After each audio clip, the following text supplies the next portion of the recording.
One of our big clients' HR head once told me something very interesting. She said, whenever we hire someone, no matter what role they are applying, one of the first Excel tests which we give them is a simple multiplication table. Not pivot tables, not macros, not dashboards, just a grid. Numbers across the top and numbers down the sides. And one formula that needs to be dragged across and down. Sounds simple, right? But most people fail this test. Not because they don't know multiplication. They fail because they don't know where to put the dollar sign in Excel formulas. And that one small mistake creates a big problem in real work. Because if you don't understand when to lock a cell, you keep repeating the same formula again and again. You waste time, your reports break, and your productivity goes down. And that's why companies are taking this kind of test. They're not checking whether you can create a multiplication table. They're checking whether you understand the logic in which Excel formulas work. In this video, I will show you this using 3 simple examples. In the multiplication table, some numbers needs to be locked and some numbers needs to be without the dollars. And where to put that dollar and where not to put that dollar, that's the main challenge. That means we don't need a full lock everywhere. We need a mixed lock. This is the part where most people get confused. But once you see it, you will never forget it. Let's have a look.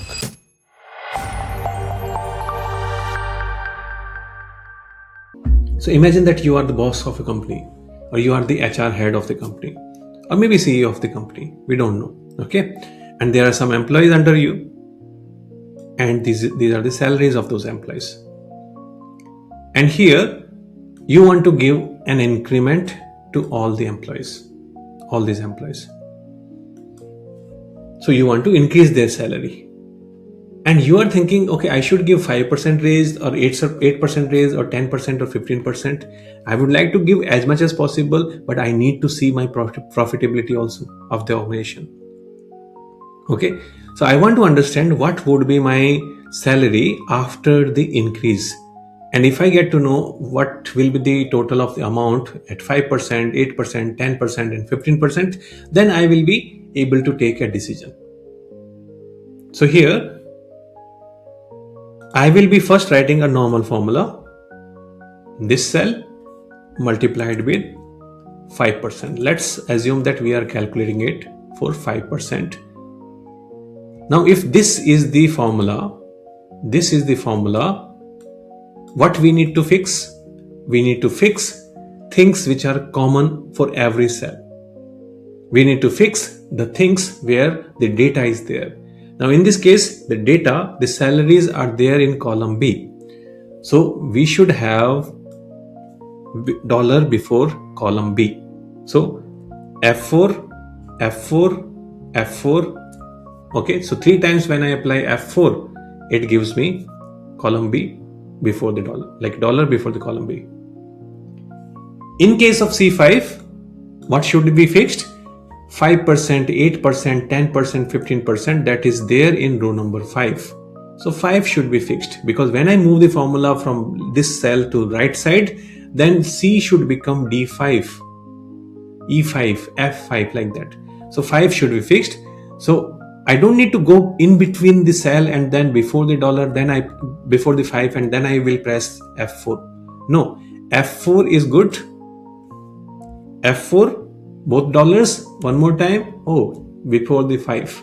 So this works for me. Press enter and copy paste it. How to copy paste? Ctrl C. Select this range. And for the pasting, you don't need to press Ctrl V, you can simply press enter. It will be pasted in your selection automatically. It will be pasted in your selection automatically. Okay? Clear?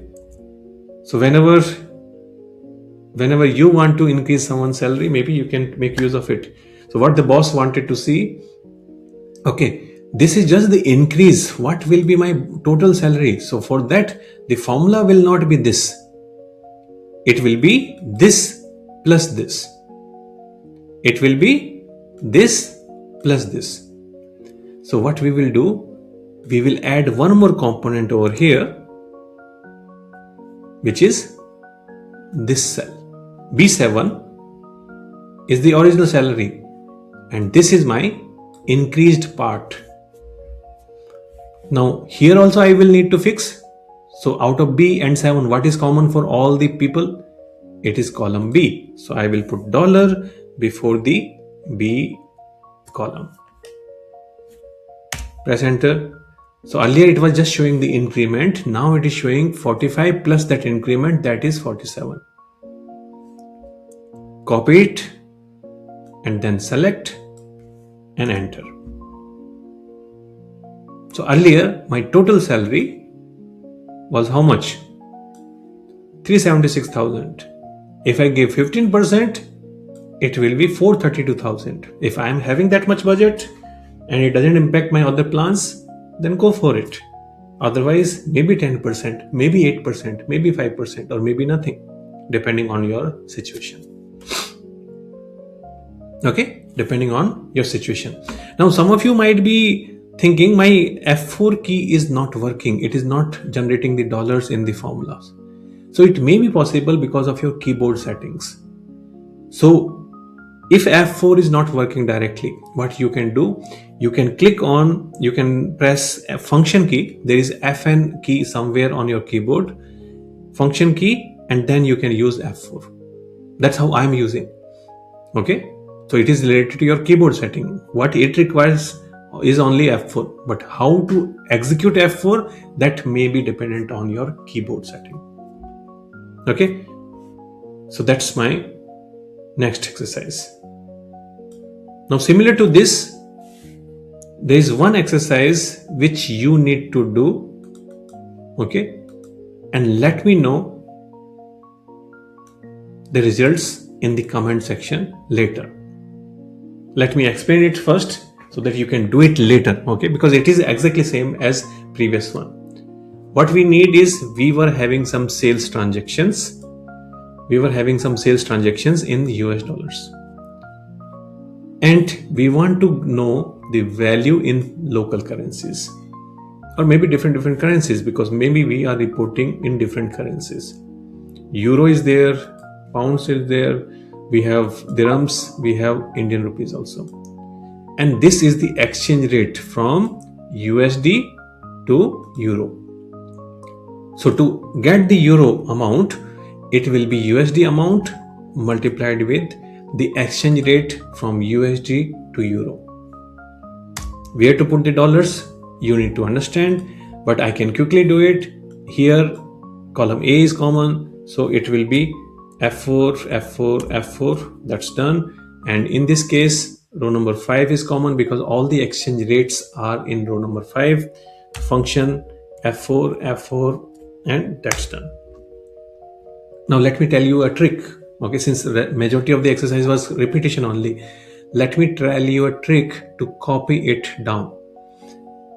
So this cell, when I select, I have not copied it. When I select, I can press Ctrl D. Ctrl and D, D for down. What Ctrl D does, it takes the content of your topmost cell in the selection. Currently, my selection is this area, right? My selection is this area. What is the topmost cell?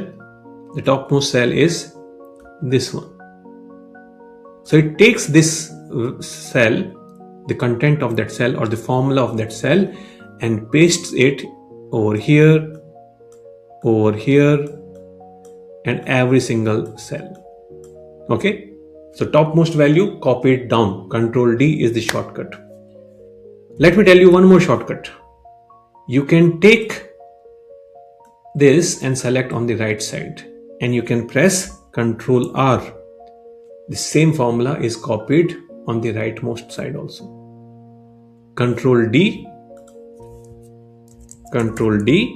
and Ctrl R. D for down side, R for right side. Don't try Ctrl L and Ctrl U because they don't work. Okay, these are the two which will work. So if this is already copy pasted, Ctrl R, and then I select, now it is taking the top row. Ctrl D, and everything is pasted. Everything is pasted as per my first row or first cell of the selection. How many of you were aware of Ctrl D or Ctrl R? or was it new to you? Let me know in the chat. So remember this simple rule. No lock means everything moves. Full lock means nothing moves. And mixed lock means only the row part or maybe the column part is moving. Rest of this formula stays fixed. And that's exactly what this Excel test is checking. If you want to work faster in Excel and avoid repeating unnecessary work, don't just memorize formulas. Learn how formulas behave when you drag them. Save this video and practice these 3 examples at least once. If you found this video useful, then do not forget to hit the subscribe button and press the bell icon. And you can save this video if you want to recall it at a later stage. Thank you so much and see you in the next one.